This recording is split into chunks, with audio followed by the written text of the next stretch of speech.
नमस्कार दोस्तों, स्वागत है आपके YouTube चैनल सरकारी एमसीक्यू में। साथियों, जो हमारी गवर्नमेंट ने पहले ही अनाउंसमेंट कर चुका है कि वो 10 लाख वैकेंसी इस साल निकालने वाली है। तो देखो, उसका जो प्रक्रिया होती है उसने स्टार्ट कर दी। इंटेलिजेंस ब्यूरो में आपकी वैकेंसी आ चुकी है, अभी इलाहाबाद हाई कोर्ट में वैकेंसी आ चुकी है। तो इन सभी की बात करेंगे हम, लेकिन एक एक से बात करेंगे। तो आज हमारा जो टॉपिक है एसएससी जीडी के बारे में बात करेंगे, यानी जीडी में कौन कौन सी रिक्वायरमेंट होती हैं, कौन कौन सी पोस्ट होती हैं और आपको किस किस पोस्ट में आपको फिलअप करना है। तो आपको सभी हम जानकारी प्राप्त करेंगे। आपको वीडियो कंप्लीट देखना है, प्रॉपर देखना है वीडियो को। आप वीडियो को स्किप नहीं करना, क्योंकि आपको तो फुल इंफॉर्मेशन होगी तभी आपको समझ में आएगी। आप अच्छे से वीडियो को प्रॉपर तरीके से देखना होगा, ठीक है। तो हम इस वीडियो में पहली बार सबसे पहले फॉर्म कब से फिलअप हो रहे हैं वो बात करेंगे, लास्ट डेट कब है, एग्जाम की बात करेंगे और कौन सी बुक से आप पढ़ें एसएससी जीडी में सिलेक्शन ले पाओ, ठीक है। तो ये सारे जितने भी आपके डाउट होते हैं हम इस वीडियो के माध्यम से सब कुछ कवर करेंगे। साथियों, अगर आप हमारे चैनल पर पहली बार विजिट कर रहे हैं तो चैनल को सब्सक्राइब करके बेल आइकन प्रेस कर लें और ज्यादा से ज्यादा दोस्तों को शेयर करना ना भूलें। चलिए, ठीक है। चलिए आज की क्लास हम स्टार्ट करते हैं। तो साथियों, आपको सबसे पहला क्या है, आपको पहला डाउट है कि इसमें टोटल वैकेंसी यानी टोटल पोस्ट कितनी है। आपकी पोस्ट की हम बात करें तो 24,369 टोटल आपकी वैकेंसी है। 24,369 काफी बहुत सारी वैकेंसी है। ऑल इंडिया लेवल पे ये भर्ती होने वाली है, ठीक है। अप्लाई डेट की बात करते हैं। अप्लाई डेट यानी 27 अक्टूबर। आप आज हमारी 30 अक्टूबर है और आपकी 27 अक्टूबर को आप ये इसके फॉर्म भरना स्टार्ट हो चुके हैं, ठीक है। एग्जाम डेट की बात करते हैं। आपकी पॉसिबिलिटी क्या है एग्जाम डेट की, यानी जो कैलेंडर एसएससी के द्वारा निकाला गया था उस समय आपको सीधा उसने बताया कि आपको जो एग्जाम होने वाला है कि 1 जनवरी 2023 में, यानी जनवरी के महीने से स्टार्ट हो सकता है, ठीक है ना। टेंटेटिव डेट है, ये कभी भी स्टार्ट हो सकता है। वहीं हम इसकी बात करते हैं एज लिमिट की। एज लिमिट देखो, आपको एज लिमिट कब से है, एज लिमिट उसकी 18-23 यानी 18 साल आपकी होनी चाहिए। मिनिमम 18 साल और मैक्सिमम 23 साल। कितनी? 23 साल। अब देखो, आपको एज लिमिट कब से काउंट होगी। बहुत सारे स्टूडेंट होते हैं कि सर मेरी एज 1999 1998। तो देखो ऐसा करके होता है, लेकिन वीडियो को प्रॉपर देखोगे आपके एक एक डाउट क्लियर हो जाएंगे। तो आपकी एज कब से काउंट होने वाली है यहाँ पे कि 2/1/2000 से, यानी आपकी डेट ऑफ बर्थ होनी चाहिए 2 तारीख 1 महीना यानी 2 जनवरी 2000 से आपकी डेट काउंट होगी। और कौन सी बीच में, यानी 1/1/2005। यानी अगर आपकी इन 2000 और 2005 के बीच में आपकी डेट ऑफ बर्थ है तो आप इसमें फॉर्म फिलअप कर सकते हैं, ठीक है। एज रिलैक्सेशन की बात करते हैं, यानी आपको आयु में कितनी छूट मिलेगी। आपको ओबीसी यानी ओबीसी में आपकी 3 वर्ष की छूट मिलेगी। वहीं एससी और एसटी की बात करते हैं 5 वर्ष की आपकी छूट मिलेगी। अगर देखो, आपको 18 से 23 साल आपकी छूट दे रखी है, 18 से 23 वर्ष आपकी आयु दे रखी है। अगर देखो एज रिलैक्सेशन की ओबीसी की हम बात कर रहे हैं, देखो जनरल कैटेगरी वाले को उनको एज रिलैक्सेशन छूट नहीं है, लेकिन ओबीसी ओबीसी वर्ग के जितने भी छात्र स्टूडेंट हैं उन्हें कितनी साल की छूट है, 3 वर्ष की। यानी अगर हम इसमें काउंट करें, यानी 2000 से आप 3 वर्ष बैक जाइए, यानी आपकी 1997 से आपकी एज काउंट होगी। वहीं हम बात करते हैं एससी और एसटी की। अगर एससी और एसटी में 5 वर्ष की छूट है तो 2000 कितनी यहाँ पे 2000 है। 2000 में अगर हम 5 वर्ष बैक जाएंगे यानी 1995 के बीच और 2005 1995 से लेकर 2005 तक के बीच में एससी और एससी कैटेगरी के वालों के लिए आप फॉर्म फिलअप कर सकते हैं। देखो टोटल पोस्ट कितनी थी उनकी हम बात करते हैं। अप्लाई डेट कब से है, 27 अक्टूबर से, ये भी हम बात करते हैं। एग्जाम डेट कब से है, यानी एग्जाम पॉसिबिलिटी कब है, 1 जनवरी 2023 में आपको एग्जाम स्टार्ट हो सकते हैं। एज लिमिट की हम बात कर चुके हैं, 18 से 23 साल आपकी एज लिमिट है, ठीक है। देखो ये थोड़ा सा बेसिक इंफॉर्मेशन थी, ये जरूरी है सभी स्टूडेंट के जान के इनके बारे में, ठीक है। अब हम बात करते हैं साथियों, यानी जो फोर्स यानी जो पोस्ट कौन कौन सी हैं और कितने प्रकार की पोस्ट हैं, कौन कौन सी पोस्ट में कितने पद हैं, सभी विभाग। और सबसे खासकर मोस्ट इंपोर्टेंट क्या है साथियों कि सबसे पहले पोस्ट प्रीफरेंस, यानी सबसे पहला पोस्ट आप किसमें चुने। देखो ऐसा नहीं कि बीएसएफ में आपकी सबसे ज्यादा पोस्ट हैं, तो आपको ऐसा गलती नहीं करनी है, ऐसी गलती बिल्कुल नहीं करनी है कि बीएसएफ ने आप सबसे देखिए 10,497 पोस्ट हैं, आपने पहली पोस्ट प्रीफरेंस में बीएसएफ डाल दी, ठीक है। बिल्कुल आपको ऐसा नहीं करना है, क्योंकि देखो साथियों बहुत से स्टूडेंट होते हैं कि अगर आपकी कट ऑफ देखो मान के चलते हैं, कट ऑफ आपकी 75 गई है, कितनी 75 गई है, ठीक है। अगर आप किसी भी एक मान लेते हैं, एक सूरज नाम का लड़का है, किसके नाम का, कि सूरज नाम का एक लड़का है, उस लड़के ने क्या किया कि उसके 90 प्लस आए, कितने 90 नंबर आए, कितने नंबर आए 90 नंबर आए, लेकिन आपकी उसकी कट ऑफ कितनी गई, टोटल कट ऑफ इतनी गई 75, कितनी गई 75, लेकिन उसके नंबर कितने थे 90 नंबर थे। तो देखो उसका 90 नंबर लेने के बावजूद भी उसका नंबर नहीं है, क्यों कि पोस्ट, अगर आप कट ऑफ की बात करते हैं, कट ऑफ कितने हुई 75 पे, कि आपका डाउट होगा सर सूरज ने तो 90 नंबर लिए थे और कट ऑफ 75 है, उसका नंबर क्यों नहीं आया। तो क्यों नहीं आया इसका रीजन मैं आपको बिल्कुल बताऊंगा, क्योंकि देखो आपकी दो पोस्ट हैं, उसने पोस्ट कौन सी प्रीफरेंस की थी, एनसीबी और एसएसएफ, उसने सिर्फ दो पोस्ट प्रीफरेंस की थी, यानी दो पोस्ट उनके इनको सिर्फ ब्लैंक छोड़ दिया, यानी इन पोस्ट को चुना ही नहीं। और हम एसएसएफ की बात करते हैं, एसएसएफ की बात करते हैं और एसएसएफ की कट ऑफ 95, कितने 95। देखो इन सभी की जितनी भी हमारी जो पोस्ट होती है, इन सभी की कट ऑफ अलग अलग होती है, कितनी होती है अलग अलग होती है। सूरज ने 90 नंबर लेके बावजूद भी सिलेक्शन नहीं ले पाया, क्यों नहीं ले पाया, उसने दो ही चॉइस चुनी थी, एक एसएसएफ और एक और दूसरी, और जिनकी कट ऑफ 9 यानी 90 से ऊपर गई थी, ठीक है।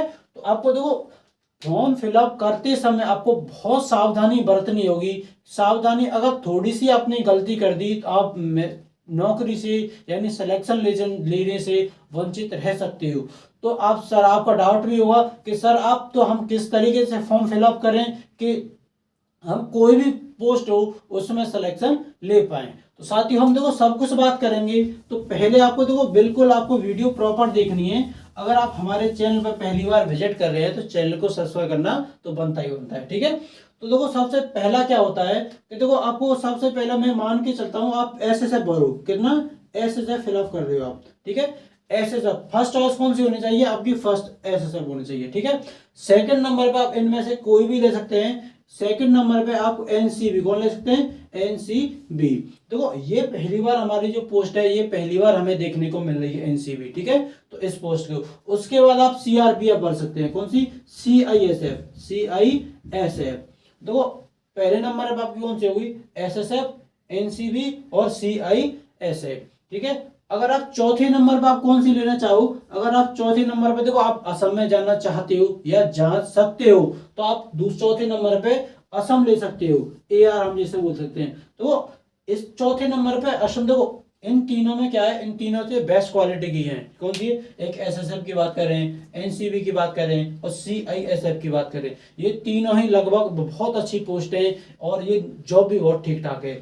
लेकिन असम राइफल चौथे नंबर पे क्या है कि असम राइफल देखो इसका ग्रेड पे इसमें जो सैलरी मिलती है वो अच्छी खासी मिलती है, और जो अगर आप असम में जाना चाहते हो तो असम में जहां वहां जा सकते हो, ठीक है। देखो 4 नंबर तक हम बात कर चुके हैं। अब 5वें नंबर पे आपको क्या करना है, 5वें नंबर पे आप आईटीबीपी और चुन सकते हो, क्या आईटीबीपी चुन सकते हो। और देखो 6ठे नंबर पे फिर क्या चुनोगे, 6ठे नंबर आप बीएसएफ ले लीजिए, कौन सी बीएसएफ, और मेरी मानो तो बीएसएफ नहीं यहाँ पे सीआरपीएफ ले लीजिए आप, सीआरपीएफ, ठीक है, आप इसे चुन सकते हैं। उसके बाद आप 7वें नंबर पे बीएसएफ ले लीजिए, कौन सी बीएसएफ, ठीक है। आप एक कौन सी, देखो ऐसा नहीं, आप देखो पहले 4 ऑप्शन इन्हें पोस्ट, ये 4 पोस्ट है इनको चुन के फॉर्म आप फाइनल कर दो, ऐसा नहीं करना है। आपको 8 की 8 फिलअप करनी ही करनी है।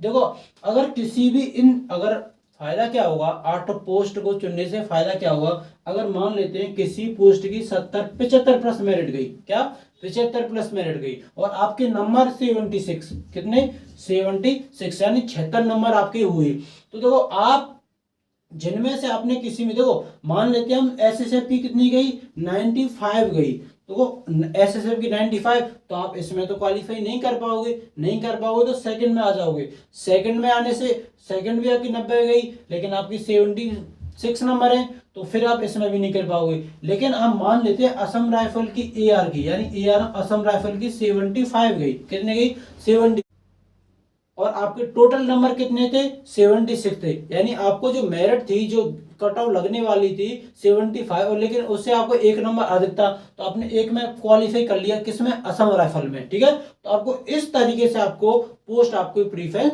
करनी है, ठीक है। तो ये तो हमारी पोस्ट प्रीफरेंस के बारे में बात हुई, ठीक है। अब हम बात करते हैं सिलेबस की। तो साथियों तो सिलेबस पहले क्या होता था, आपको टोटल नंबर ऑफ क्वेश्चन कितने थे 100 क्वेश्चन थे, और 100 ही टोटल आपका पूर्णांक था, ठीक है। अब क्या हुआ है, आपने उसने 20 क्वेश्चन कम किए हैं, यानी पहले 100 क्वेश्चन हुआ करते थे, अब कितने, अब आपको 80 क्वेश्चन देखने को मिलेंगे। और पिछली बार क्या था 90 मिनट मिलने वाली थी, लेकिन अब आपको सिर्फ 60 मिनट मिलेंगी, कितनी 60 मिनट मिलेंगी। देखो 60 मिनट, और ठीक है 80 क्वेश्चन हो गए, और एक क्वेश्चन कितने नंबर का है, एक क्वेश्चन आपका 2 नंबर का है, यानी आपको टोटल पूर्णांक कितने का होगा 160 का होगा। नेगेटिव मार्किंग 0.50, यानी 1/2 की नेगेटिव मार्किंग है इसमें, ठीक है। अब बात करते हैं हम, देखो रीजनिंग की। रीजनिंग में आपको 20 क्वेश्चन मिलेंगे, और मैथ की बात करते हैं, मैथ में भी आपको 20 क्वेश्चन देखने को मिलेंगे। जीके एंड जीएस, उसमें भी आपको 20 क्वेश्चन देखने को मिलेंगे। हिंदी या इंग्लिश, आप इन दोनों भाषाओं में से आप एक लैंग्वेज चुनना, या तो आप हिंदी के क्वेश्चन अटेम्प्ट करना या इंग्लिश के क्वेश्चन अटेम्प्ट करना, ठीक है। एक ही के चुनने, ऐसा मत करना कि आपने हिंदी वालों को टिक लगा दिया और इंग्लिश वालों को भी टिक लगा दिया, ठीक है। ऐसा बिल्कुल नहीं करना है। अगर आपने हिंदी से प्रिपरेशन की है, यानी तैयारी की है, तो आप हिंदी पढ़ना, और इंग्लिश से आपने तैयारी की है तो आप इंग्लिश क्वेश्चनों को अटेम्प्ट करना, ठीक है। तो ये तो हमारी बात हुई सिलेबस की। तो देखो सिलेबस आपको किस तरीके से पढ़ना है, देखो इन चीजों में अगर आप मैथ और रीजनिंग, जीके और हिंदी अगर अभी से आप स्टार्ट करोगे, और आपका जो एग्जाम डेट है वो एसएससी जीडी के जो कैलेंडर है उसमें फिक्स है कि जनवरी 2023 में स्टार्ट होना ही होना है। तो अभी आपके पास सिर्फ 60 दिन है, कितने 60 दिन। तो मैं आपको बोल के चलता हूं, आप देखो अपने चैप्टर जितने आपको सिलेबस खत्म करिए, लेकिन पर डे आपको एक प्रैक्टिस सेट करना है। प्रैक्टिस सेट करने के बाद मान लीजिए आप 60 मिनट है, कितने 60 मिनट, और आपको 60 मिनट अच्छे से आपको प्रैक्टिस सेट लगाना है। तो वो 60 मिनट तो ये हो गया, आपको 1 घंटा हो गया, ठीक है। अब उसके बाद आपको क्या करना है, पेपर लगाने के बाद उसको एनालाइज करना है। क्या करना है, पेपर को एनालाइज करना है कि आपके कितने क्वेश्चन गलत हुए, कितने सही हुए, ठीक है। देखो सही वाले क्या होता है, एक तो सही होता है, एक होता है गलत, एक होता है गलत, और उसके बाद आपने छोड़ दिए, कितने क्वेश्चन छोड़े, ठीक है। तो देखो यहां आपको तो ऐसा नहीं करना बिल्कुल कि मेरे ये क्वेश्चन सही है, मुझे इसका एनालाइज नहीं करना है। आपको 80 क्वेश्चनों का एनालाइज करना है कि अब जो आपने लॉजिक लगाया था उसमें लॉजिक ठीक हुआ या गलत हुआ, ठीक है। अब देखो सबसे पहले आपको अच्छे से ध्यान से आपको इन 2 चीजों में प्रैक्टिस करनी है, यानी जो मेरे गलत हुए किस तरीके से गलत हुए, और जो मैंने छोड़े, देखो छोड़े हुए हैं आपके क्वेश्चन जो आपके नहीं बनते आपसे, उन पर तो आपको कमेंट रखनी है। अगर मान के चलते हैं आपके अभी कितने 60 दिन है, कितने 60 डे हैं, कितने 60 दिन, अगर मैं मान के चलता हूं पर डे आपने 60 सेट लगा दिए, पर डे आप एक सेट लगाओ तो कितने सेट हो गए, टोटल 60 सेट हो गए। तो 60 सेटों को आप एनालाइज करते हैं अच्छे तरीके से, तो मैं बोल के चलता हूं आपके, यानी 60 प्लस क्वेश्चन आपके अटेम्प्ट कर सकते हैं। यानी 60 प्लस अटेम्प्ट करने का मतलब क्या होगा तुम्हें पता है, 120 प्लस नंबर हो गए आपके, कितने 120 प्लस नंबर हो गए। और मैं गारंटी दावे के साथ कह सकता हूं अगर आपने इतने नंबर ले के आ सकते हो आप 120 प्लस नंबर, तो आपको सिलेक्शन से कोई नहीं रोक सकता, ठीक है ना। तो नहीं तो जिस दिन आपकी कट ऑफ लगे तो मेरी वीडियो को इसके रिकॉर्डिंग करना, मैं आपको बिल्कुल बोल के चलता हूं कि यूट्यूब पर मेरी वीडियो कोई भी डिलीट नहीं होगी, वो एडिटेड आएगी। आपको 120 प्लस से मेरिट ऊपर नहीं जाएगी, क्योंकि देखो नेगेटिव मार्किंग कितनी है 1/2 की, यानी 2 क्वेश्चन गलत हुए तो आपको 1 नंबर जाएगा। तो आपको देखो नेगेटिव मार्किंग पहले क्या होता था, नेगेटिव मार्किंग थोड़ी सी, इस बार थोड़ा सा डाउन कर दिया, यानी कैलकुलेट भी पेपर आ गया और नेगेटिव मार्किंग भी आपके सिर पे आएगी, ठीक है। और उसके बावजूद भी टाइम नहीं है, 60 मिनट है, तो आप किस तरीके से सॉल्व करोगे। तो आपको प्रैक्टिस करनी है, पर डे प्रैक्टिस करनी है, करीबन 8 से 10 घंटे आपको रिवीजन करना है, ठीक है। सिलेबस की बात हो गई, और हम इसमें पोस्ट की बात हो गई, कौन कौन सी आपको पोस्ट प्रीफरेंस करनी है, ठीक है। अब हम बात करते हैं फिजिकल एलिजिबिलिटी की, यानी ठीक है फिजिकल एलिजिबिलिटी की। अब बात करते हैं हम आगे। तो सबसे पहले क्या होता है, हाइट की बात करते हैं। तो साथियों अगर आप पुरुष वर्ग से हैं यानी मेल वर्ग से हैं तो आपकी कितनी हाइट होनी चाहिए, 170 हाइट होनी चाहिए, ठीक है। और पुरुष वर्ग की हम जो ही बात करते हैं, चेस्ट की बात करते हैं, चेस्ट कितना हो जाएगा आपको 80, कितना हो जाएगा 80 सेंटीमीटर आपका पोस्ट हो जाएगा, ठीक है। उसके बाद भी आपको 5 सेंटीमीटर फलाव होना चाहिए, कितना 5 सेंटीमीटर आपको फलाव होना चाहिए, वो यहाँ पे चेक करते हैं, ठीक है। और रनिंग की बात करते हैं, पुरुष वर्ग में 5 किलोमीटर है 24 मिनट में आपको ये रनिंग कंप्लीट करनी है। ये तो हमारी देखो पुरुष वर्ग की जो फिजिकल एलिजिबिलिटी है उसकी बात हो गई। वहीं हम महिला वर्ग की बात करते हैं जिससे फीमेल वर्ग बोलते हैं। फीमेल में क्या होगा, फीमेल की हाइट कितनी है 157, यानी 157 सेंटीमीटर आपकी हाइट होनी चाहिए, ठीक है। वहीं चेस्ट की बात करते हैं, महिला या फीमेल की बात करते हैं, चेस्ट का इसमें कोई रिक्वायरमेंट जिक्र नहीं किया गया है, तो चेस्ट का कोई आपको इसमें प्रॉब्लम नहीं होनी चाहिए, ठीक है। रनिंग की बात करते हैं, 1600 मीटर है। देखो फीमेल वर्ग है, फीमेल वर्ग की जो रनिंग है तो कितनी है 1600 मीटर है, और कितने मिनट में 8.5 मिनट में आपको 1600 मीटर कंप्लीट रेस करनी है, ठीक है। ये हमारी बात हुई। तो फिजिकल की हम बात कर सकते हैं, फिजिकल भी हम बात कर गए, फिजिकल की भी हमने बात कर ली, सिलेबस की हम बात कर ली, एग्जाम डेट की हम बात कर ली, ठीक है। अब बात करते हैं सबसे पहले जिस चीज के लिए हम तैयारी कर रहे हैं यानी वेतन की। तो देखो अगर आप नौकरी के लिए इच्छुक हैं तो सबसे पहला क्या देखा जाता है उसमें वेतन, यानी अब जब आपको पैसे मिलेंगे वेतन मिलेगा तो उसी के लिए तो आप पढ़ रहे हैं। तो वेतन कितना है, यानी इसमें हम वेतन की बात करते हैं 18,000 से स्टार्टिंग होगी, और उसमें कितने तक होगी 56,900 तक आपको मिलेंगी। एसएससी जीडी के अंदर जितनी भी है 18,000 से 56,900 तक, ठीक है। और हम बात करते हैं आगे कि उसमें अदरवाइज कुछ और होते हैं, ठीक है, जैसे 21,700 से 69,100 तक, ये कौन सी अदर पोस्ट है। इनके अंदर भी एक पोस्ट होती है, आप जब जाओगे तो प्रमोशन लेने के बाद आप इसमें शामिल हो जाओगे। 21,700 से 69,100 तक आप पोस्ट आपको वेतन मिलने वाला है, ठीक है। तो आज हमने एसएससी जीडी के बारे में कंप्लीट बात की। तो अगले नेक्स्ट डे हम बात करेंगे कि एसएससी जीडी की बेस्ट बुक कौन सी है और किस तरीके से आप 60 दिन में आपको अच्छा खासा स्कोर कर सकते हैं, ठीक है। और आने वाले भविष्य में तो गवर्नमेंट के द्वारा आपको बता दिया गया बिल्कुल कि 10 लाख वैकेंसी निकालनी है। इंटेलिजेंस ब्यूरो में भी आ चुकी हैं, एसएससी जीडी में भी आ चुकी हैं, अग्निवीर भी आ चुकी है आपके लिए, और हाई कोर्ट में भी आपकी बहुत सारी वैकेंसी देखने को मिल रही है। तो देखो आपको तैयार रहना है, आपकी अपनी जो स्टडी है उसे कंटिन्यू करना है, और इस लेवल पे ले जाइए कि 2023 के जो 23 में मुझे सिलेक्शन लेना ही लेना है, ठीक है। तो आज की वीडियो अगर आपको पसंद आई हुई तो नीचे जाके हमारे चैनल को सब्सक्राइब करके बेल आइकन प्रेस कर लें, ताकि टाइम टाइम पे आपको नोटिफिकेशन आपकी हमारी क्लास का मिलता रहे। मिलते हैं नेक्स्ट वीडियो में नए अंदाज के लिए, तब तक के लिए जय हिंद जय भारत।